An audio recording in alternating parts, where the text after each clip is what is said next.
Our next speaker, I have heard Belinda before, Belinda Calderone speak before. She is behind the Monash Fairy Tale Salon. She's currently teaching and completing her PhD in English at Monash University. Her thesis is entitled Mothers, Monsters and Midwives, the Evolution of Motherhood in European Fairy Tales. She's published and given conference papers on various aspects of the fairy tale genre and has a forthcoming book chapter, The Monster Inside Me, Unnatural Births in Early Modern Italian and French Fairy Tales, to be published in the Monstrous Other, Human Monstrosity as a Construction in the Cultural Imagery. I have enjoyed listening to Belinda enormously in the past, and her colleagues. They have an event once a year in Melbourne, and it's absolutely fantastic. So I'd like to invite you now to the microphone. Please welcome Belinda.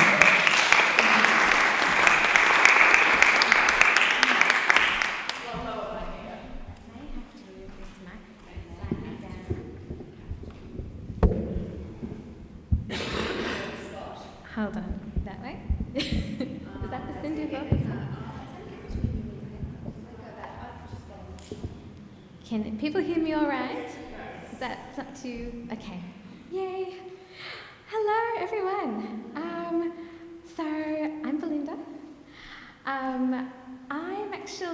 I've been researching fairy tales for over 4 years now. So, yeah, it's weird. And my area is, of course, European fairy tales, particularly those directed at an adult audience. And so I was really, really excited to hear Danielle speak about the Mother's Grimm, so that was wonderful. So I guess when I came to do this paper on Australian fairy tale, I was a little bit out of my depth. But I'm so happy that I did decide to do this paper and this research because I learned a lot in doing it, and I'm really excited to share it with you all today. Okay, Strange Lands, the transportation of European fairy tales into the Australian landscape. So what am I talking about? Today I'm actually talking about early Australian literary fairy tales. So I'm talking around late 19th century, really early 20th century, and basically how these tales relocated the traditional European fairy tale tradition in the Australian landscape, in the Australian surroundings and environment. Now, of course, because I'm talking specifically about the European tales coming into Australia, I won't actually be talking today about the influence of Indigenous tales on the Australian fairy tale tradition, but there certainly were a lot of collections of Indigenous tales published at this time also. But as Kamal mentioned, a lot of them were published by non-Aboriginal people and comes with its own set of problems. But that is another story. So, yes, transporting fairy tales into Australia. So, of course, in colonial times, settlers transported a lot of things to this strange new land. Their families, possessions, customs and values, and also their fairy tales. Because in this period, fairy tales had become a really important part of the European cultural identity, particularly the British identity as well. At this stage, they're really being directed at children, but they're certainly a really treasured part of that British national identity. So of course they came with them. But as time goes on, and you get this generation of Australian-born children reading European fairy tales, this problem starts to emerge. Because what do you think of when you think of a classic fairy tale? Probably something like this. So I've got Little Red Riding Hood and Snow White there. But you're not just thinking of characters when you think of fairy tales. You also think of the landscape and the surroundings as well. And landscape, it really doesn't get discussed a lot in fairy tale scholarship. but it's a really, really important part of the tales. And yes, as you can see here, of course, though, these are really European-looking woods, European flora and fauna, and you've got wolves and squirrels, and it's not familiar to an Australian-born reader. So we start to get this demand for tales told in the Australian landscape. We've got some beautiful pictures there. And I think this quote really encapsulates it really well, and I'm going to read it to you. It's actually a quote from Arthur Westbury, who wrote a collection called Australian Fairy Tales in 1896. And it starts off, this is the introduction to the collection. Australia, capital letters, an exclamation mark, I love it. Hast thou no enchanted castles within thy vast domain? Is there not one gallant youth, ready armed to do battle for the fair ones, sleeping neath the spell of wicked genii? So this first part is like this questioning, like, come on Australia, you know, is there really no magic to be found in this land? And then he goes on, come youngsters, draw up your chairs. Come mothers, ye who live your romantic girlhood over again and that of your children. Form up gentlemen, fathers, hard men of the world, whose brows are wrinkled with care and worry. Gather near. I am going to draw aside the magic curtain which hides the great continent, marked on our map unknown. Turn down the lights, our magic lantern is quite ready. And I just love that. And this second part is so interesting. It's like this answering of the question from the first part. It's kind of saying, why yes, well there is magic in this country and I'm going to tell you about it. But what I find really interesting about this second part as well is this interesting kind of bringing together of the family as well. This kind of come children and mothers and fathers, I'm going to tell you a story. This interesting community building aspect. And not just families and mothers and fathers, but also, you know, the gentlemen and hard-working man of Australia as well come in, you know, and it's this interesting nation-building function that I think these early Australian fairy tales had as well. But to go back a little bit, you don't actually see collections of fairy tales coming in straight away. So, basically around 1870s, 1880s, you start to see individual little tales coming in newspapers and journals. So not in collections, but just kind of peppered here and there. And I actually just scanned this from the Queenslander, the newspaper, from 1886, so it's quite old. And you might not be able to see very well, but I just zoomed in. There's this tale, and every week they would have this segment called Children's Corner. And this particular tale in Children's Corner that week is The Wattle Baby, an Australian fairy tale. And it says that it's written specifically for the Queenslander by K.I.D., who we do not actually know the identity of. It's a mystery. But yeah, so it's got this, it's not just, you know, oh, a fairy tale. It's the Wattle Baby, you know, national emblem. It's an Australian fairy tale. It's really identifying it as being specifically Australian. And then I have another one as well. It's interesting from 1891, also in Children's Corner in the Queenslander. And it's actually Bother and the Bunyip, an Australian Red Riding Hood, which I found really interesting. And it's taking this well-known European tale, Little Red Riding Hood, we all know it, but kind of, yes, just inserting it into Australia. And of course you can see, I mean, Bother and the Bunyip, and you won't be able to read it, but it says, it was before the white tribes came. So there's also these Indigenous elements coming through as well. But the author is Mary Hannay Foote, who is actually from Glasgow, so she didn't have any Aboriginal heritage, but you can still see that coming through. And then later, kind of around the turn of the century, that's when you start to see these collections of fairy tales coming together. And this is just the front cover of Arthur Westbury's Australian Fairy Tales from 1897. And it's got these lovely little gold engraved kangaroos all on the front, so it's adorable. And when these collections come through, the titles are really, really telling in terms of relocating fairy tales. So I've just got a couple of examples. We've got Fairy Tales from the Land of the Wattle by Olga Ernest, who Robin is actually talking about next. She's talking about Olga. Fairy Tales Told in the Bush. Fairy Tales of the South Seas and Other Stories. So these aren't generic titles like classic fairy tales. They're in the land of the wattle, in the bush, of the South Seas. They're really specifically set in the Australian landscape, and it's almost like Australians were taking ownership over these tales for their own tradition. And this quote is actually fantastic in terms of looking at that relocation.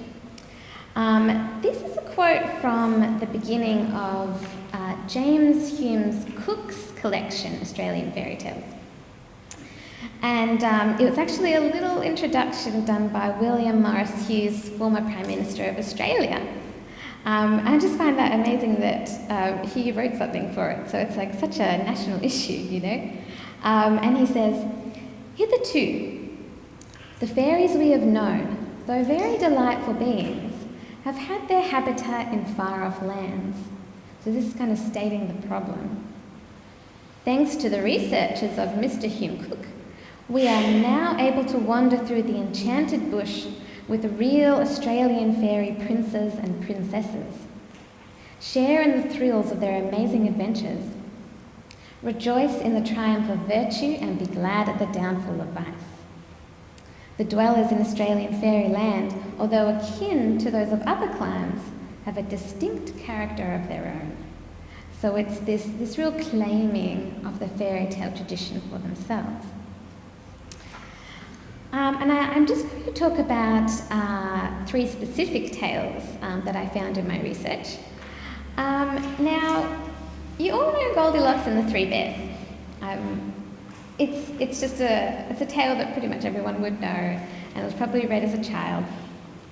And this is actually one of the tales that actually has a British origin, rather than tales like Little Red Riding Hood that came over from France to Britain. It originated in Britain. And of course, you know, there's a cottage, there's porridge, because it's cold in England, you know, it makes sense. And you won't be able to see it, but on one of the covers there's a little bear riding a bike wearing tweed. So it's really British. But what would happen if we put Goldilocks in the bush? So I was really lucky to find this book. I consulted with the rare books section of the Monash University Library, and they're wonderful there, and they let me scan this book, which is The Three Koala Bears and Little Goldilocks, an Australian Fairy Tale. And this is by John Sands, and it is published in 1930. And what I love about this is that it's illustrated with actual photographs. So they got this little girl and these little koalas and photographed them all together, it's just adorable. Now you may have a little bit of trouble seeing from back there, but just a couple of pages from it, and I love how in the middle page, Goldilocks is actually coming to steal the bear's breakfast, you know, when they've gone out for a walk. And she tastes the gum leaves, which are their breakfast, and she just thinks they're disgusting, and she's screwing up her nose, and it's just, it's precious. But you're taking this already established tale and just relocating it in the Australian landscape. Actually, as well, there's another part that I find really interesting at the end of that story. There is a section, and it's entitled Australia's National Pet. And it's actually educational about koalas. And a couple of quotes there. The koala or native bear is really not a bear at all, but is a marsupial. The koala has soft grey fur which protects it from rain and cold. It does not drink but gets sufficient moisture from the gum leaves. So it's interesting, it's actually got this educational component as well. And it's not surprising because it would have been directed to children. So it's almost educating children about their own kind of flora and fauna of Australia, which I thought was really interesting. The second tale I wanted to talk about is Prince Waratah, which is the most fantastic name. This is actually from Hume Cook's Australian Fairy Tales, and is beautiful illustrations by Christian Yandell. And just the general kind of story is that King Eucalyptus sends his son Prince Waratah out to search for a wife. But before he finds a wife, he finds water right in the middle of the Australian desert, which he previously thought was barren and dry. And so he's like, oh my goodness, there's water, so I will build a beautiful palace around this. And he builds the most amazing palace, but of course a palace is not really, he says it's useless without a princess. So he then continues on his journey to find a wife. And he does, indeed, he finds Princess Wattleblossom, who lives in Victoria, by the way, he says. It's very geographical. He comes from Western Australia, then he goes through the middle and goes down to Victoria. So it's quite good. And yes, he meets her, and this quote is really what you'd expect right out of any traditional European fairy tale. He vowed to himself that never in all his life had he seen anyone so gloriously beautiful and charming. It's kind of that typical, meeting the princess. And the illustrations are actually kind of almost this medieval year-old look. So it's kind of harkening back to these traditional European fairy tales. And so yes, he does actually get the princess's acceptance for his offer of marriage. But before they can get married, there has to be conflict. And she actually gets kidnapped by some evil desert fairies. So, and the quote is, they suddenly rushed from their hiding places and started pushing and dragging her over the sandy desert. So, we've got the conflict. But in true stereotypical fairy tale fashion, the prince goes to save the princess. And he leapt into his flying carriage and was off to save the princess from an awful fate. And he's pulled along in his flying carriage by some kingfisher birds. But of course, he gets her back and they get married and it's all lovely. I think what's really interesting, though, about this tale is Prince Waratah, he's finding water in the centre of Australia, in the desert where he thought was barren, and he builds a beautiful place there.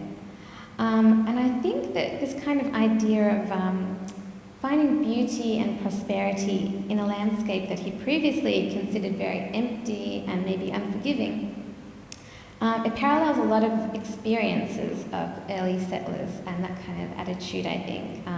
And it's trying to paint this really positive image of the Australian landscape in this tale.